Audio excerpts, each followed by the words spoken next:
নমস্কার বন্ধুরা, অনেকদিনকে রান্নার কেরামতি চ্যানেলে আপনাদের সকলকে অনেক অনেক স্বাগত জানাই।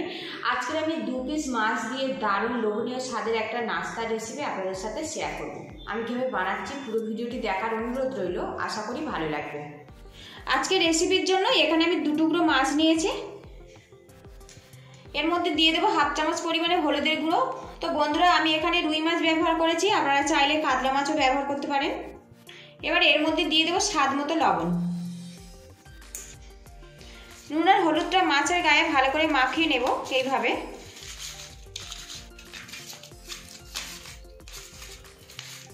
তো দেখুন, মাছ দুটো কিন্তু মাখানো হয়ে গেছে। এদিকে কড়াটা গরম করে নিয়েছি আর এর মধ্যে দিয়ে দেবো 1/2 কাপ পরিমাণে জল।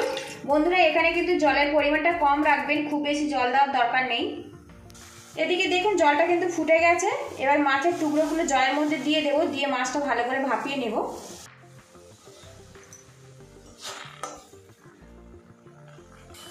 একটা পাত্র দিয়ে ঢেকে রাখবো। গ্যাসের হিটটা লো টু মিডিয়ামে রেখে মাছটা আমি 5 মিনিট সিদ্ধ করে নেব। এবার আমি ঢাকনাটা খুলবো আর দেখুন বন্ধুরা, মাছটা কিন্তু বেশ ভালো মতো সিদ্ধ হয়ে গেছে, সাথে জলটাও শুকিয়ে গেছে। গ্যাসের হিটটা আমি বন্ধ করে দেবো, দিয়ে আমি মাছটা তুলে ঠান্ডা করে নেব।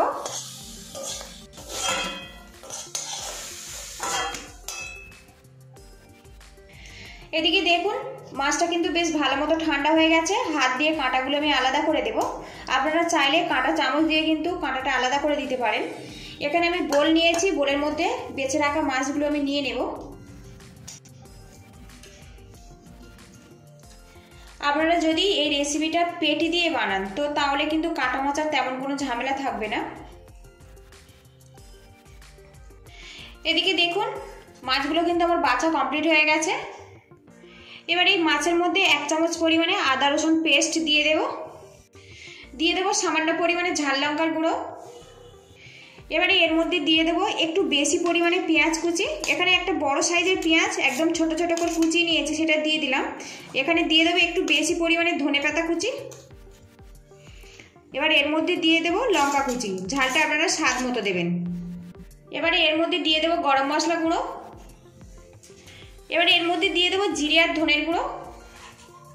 এবারে এর মধ্যে দিয়ে দেবো 1/2 কাপ পরিমাণে বেসন, দিয়ে দেবো স্বাদ মতো লবণ। প্রথমে এগুলো আমি হাত দিয়ে ভালো করে মিক্স করে নেব। এদিকে দেখুন মিশ্রণটা কিন্তু বেশ সুন্দরভাবে রেডি হয়ে গেছে। আর যদি একটু শুকনো মনে হয় তো সামান্য জলের ছিটে আপনারা দিতে পারেন। এভাবে কিন্তু শুকনো শুকনো করে এটা মাখিয়ে নিতে হবে, তবে কিন্তু ভাজার পরে অনেক বেশি খাস্তা আর মুচমুচে হবে। এদিকে দেখুন প্যানের মধ্যে বেশ কিছুটা তেল দিয়েছি, তেলটা এদিকে ভালো করে গরম করে নিতে হবে। এবার এই তেলের মধ্যে মাছের মিশ্রণটা এইরকম ছোট ছোট পপকর্নের আকার করে আমি দিয়ে দেবো বন্ধুরা।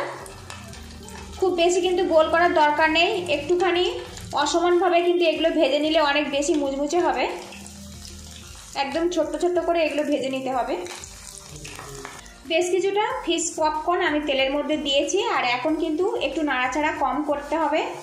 একটু শক্ত হয়ে গেলে তবে এগুলো উল্টে পাল্টে ফ্রাই করতে হবে। পকোড়াগুলো কিন্তু নিচ থেকে বেশ ভালো মতো শক্ত হয়ে গেছে, এগুলো আমি উল্টে দেব। আর দেখুন হালকা হালকা ব্রাউন কালার করে চলে এসছে। এইভাবে কিন্তু ফ্রাই করতে হবে, তবে কিন্তু অনেক বেশি মুচমুচে হবে। আর এই সময় কিন্তু গ্যাস রেটটা লো টু মিডিয়ামে রাখতে হবে, রেখে একটু ধীরে ধীরে এগুলো ফ্রাই করে নিতে হবে।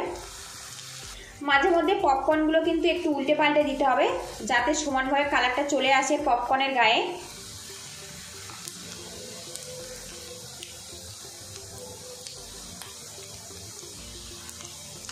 আর বন্ধুরা, এই পপকর্ন এখন কিন্তু ভাজা হচ্ছে আর খুব সুন্দর একটা গন্ধ বেরিয়েছে।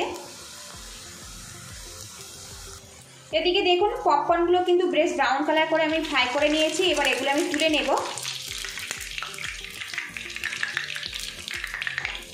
তো দেখুন এগুলো কিন্তু কমপ্লিট হয়ে গেছে। আবারও এইভাবে পপকর্নগুলো দিয়ে দেব। আর বন্ধুরা, একদম নতুন স্বাদের এই রেসিপিটা ভালো লাগলে একটা লাইক দিয়ে দেবেন। আর চ্যানেলে নতুন হয়ে থাকলে চ্যানেলটিকে সাবস্ক্রাইব করে পাশে থাকা বেল আইকনটি অন করে রাখবেন, নিত্য নতুন রান্নার রেসিপি সবার আগে নোটিফিকেশান পাওয়ার জন্য। আরও 2টো ব্যাচে আমি পপকর্নগুলো ফ্রাই করে নেব, তাহলে কিন্তু একদম পারফেক্টভাবে রেডি হয়ে যাবে। দেখুন বন্ধুরা, 2 পিস মাছ দিয়ে দারুণ স্বাদের কিন্তু ফিশ পপকর্নগুলো আমার রেডি হয়ে গেছে। আজকের এটা আমি সসের সাথে পরিবেশন করব। আর বন্ধুরা ভালো লাগলে বাড়িতে অবশ্যই একবার এইভাবে ট্রাই করবেন, আশা রাখছি খুবই ভালো লাগবে। আপনারা ভালো থাকবেন, সুস্থ থাকবেন, দেখা হবে নেক্সট ভিডিওতে। তো দেখুন পপকর্নগুলো কত সুন্দরভাবে রেডি হয়ে গেছে, দেখুন।